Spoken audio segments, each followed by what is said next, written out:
Jadi ceritanya sejak awal Bayangkara FC dibentuk udah menimbulkan banyak kontroversi. Bahkan mereka seakan dikenal dengan klub yang punya konotasi negatif. Ditambah lagi fanbase di Lampung juga belum tentu semuanya siap menerima klub ini gitu aja.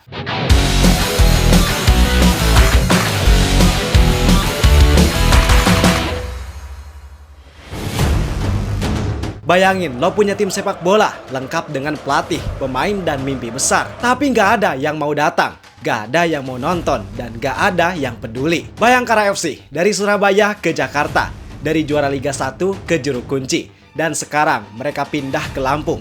Ganti nama, ganti rumah, tapi bisakah mereka ganti nasib? Mereka pernah jadi juara, tapi nggak pernah benar-benar punya rumah. Pernah jadi juara Liga 1, tapi akhirnya terdegradasi dengan catatan paling menyedihkan dalam sejarah sepak bola Indonesia. Bayangkara FC bukan cuma cerita soal kemenangan dan kekalahan, tapi juga tentang kontroversi, identitas yang dipertanyakan, sampai akhirnya hijrah ke Lampung dengan nama dan harapan baru. Tapi apakah rebranding ini cukup untuk membangun masa depan cerah bagi klub mereka? Dan di sini gua bakal bahas kisah tentang Bayangkara FC, mulai dari berdiri, kontroversi, degradasi, hingga promosi dengan harapan baru mereka. Dan mari kita bahas, biar gak gitu-gitu doang tahu sepak bola.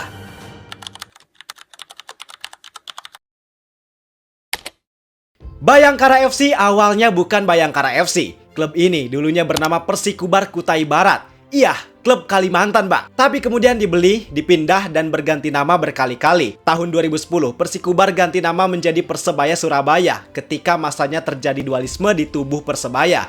Kemudian sengketa terkait nama Persebaya ternyata dimenangkan oleh Persebaya yang asli, yang akhirnya membuat Persebaya yang ini namanya sempat diganti menjadi Bonek FC, kemudian Surabaya United, hingga merger dengan PS Polri pada tahun 2016 yang menghasilkan nama Bayangkara Surabaya United. Masih pada tahun yang sama, yaitu tahun 2016, Bayangkara Surabaya United akhirnya ganti nama menjadi Bayangkara FC untuk berkancah di Liga 1 2017.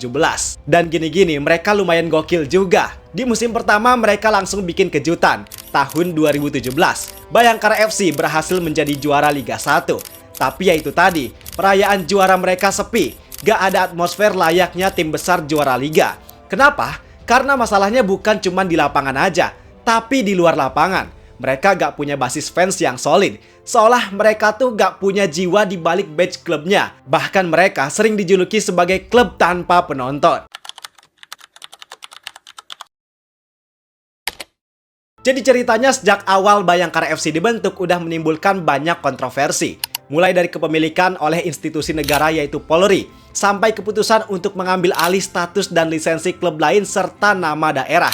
Banyak yang ngerasa kalau klub ini dibentuk secara instan, gak punya latar belakang sejarah dan kultur supporter seperti klub-klub lainnya. Ada juga konflik soal markas. Mereka pernah home base di Jakarta, Bekasi, Solo, bahkan Sidoarjo. Tapi dimanapun mereka main, stadion tetap sepi. Dan yang paling bikin supporter Indonesia kesel dan geram itu adalah pemanggilan pemain secara tiba-tiba. Surat cinta dari instansi. Kalau kita lihat kasusnya di musim lalu, ada nama Putu Gede. Pada putaran pertama musim 2023-2024, Putu Gede membela Persib Bandung. Udah jadi andalan utama di sana, tapi tiba-tiba di pertengahan musim dia malah dapat surat cinta dari instansinya buat kembali ke Bayangkara karena memang status Putu Gede yang jadi polisi. Nah, hal ini juga dikhawatirin sama beberapa klub supporter lain di musim baru nanti. Mereka khawatir pemain yang berstatus sebagai polisi malah tiba-tiba dipanggil ke Bayangkara. Contohnya yang sekarang ada pemain Persib yaitu Kakang Rudianto dan pemain Persija Muhammad Ferrari. Nah, kemudian semua kontroversi tadi bikin Bayangkara dapat banyak kritik dari para fans. Bahkan mereka seakan dikenal dengan klub yang punya konotasi negatif. Udah mah ya, masyarakat banyak yang resah sama instansinya karena dalam beberapa hal dinilai kurang maksimal dalam menjalankan tugas. Ini ditambah klub sepak bolanya yang malah bikin kesel orang-orang. Kemudian kita bahas musim lalu, musim 2023-2024 yang jadi musim kelam buat Bayangkara FC. Klub yang pernah juara Liga harus rela terjun ke Liga 2. Mereka finish di posisi buncit klasemen. Bayangin, dari 34 pertandingan mereka cuma menang 5 kali, sisanya seri dan kalah. Total mereka kebobolan 60 gol dan hanya bisa mencetak 33 gol. Statistik yang gak mencerminkan tim papan atas, apalagi juara. Yang lebih ironis, mereka punya pelatih sekelas Mario Gomez. dan beberapa nama yang cukup punya pengalaman. Sampai bintang dunia Raja Nainggolan juga mereka datengin. Tapi tetap aja, mereka gak mampu bersaing dan gak mampu keluar dari zona degradasi. Menurut gua, ini bukan sekedar kegagalan taktik, tapi kegagalan manajemen dan identitas. Gimana bisa klub yang gak punya fanbase kuat, gak punya homebase tetap, dan gak punya ikatan emosional dengan sebuah daerah, itu bisa bertahan lama. Kemudian setelah mereka degradasi, Bayangkara FC di Liga 2 juga ternyata gak bertahan lama. Dengan komposisi pemain yang sebagian besar hampir masih sama ketika mereka masih main di Liga 1, bikin mereka tampil cukup superior di sana. Cuman butuh waktu 1 musim, mereka berhasil kembali mengunci tiket promosi ke Liga 1 dengan status runner-up Liga 2. Nah sekarang, jelang musim yang baru, ternyata Bayangkara FC benar-benar berbenah. Mereka akhirnya ambil langkah besar. Mereka pindah ke Lampung, ganti nama, dan kembali membangun identitas klub dari nol. Nama barunya sekarang adalah Bayangkara Presisi Lampung FC. Panjang banget ya, kayak agak maksain gitu. Tapi ini emang jadi langkah yang bagus buat internal Bayangkara. Bahkan mereka juga menggandeng Pemprov Lampung untuk kerjasama terkait stadion, fasilitas latihan, dan juga promosi agar mereka bisa punya basis pendukung yang loyal. Target mereka juga gak tanggung-tanggung. Bukan cuman bertahan di Liga 1, tapi bisa tembus 3 besar klasemen. Ambisius? Jelas. Tapi realistis? Belum tentu. Walaupun Bayangkara punya historis yang cukup bagus karena sering bersaing di papan atas klasemen, tapi sekarang mulai lagi dari nol. Historis mereka juga gak jadi jaminan buat mereka bisa tetap bersaing dan konsisten ada di papan atas. Ditambah lagi fanbase di Lampung juga belum tentu semuanya siap menerima klub ini gitu aja.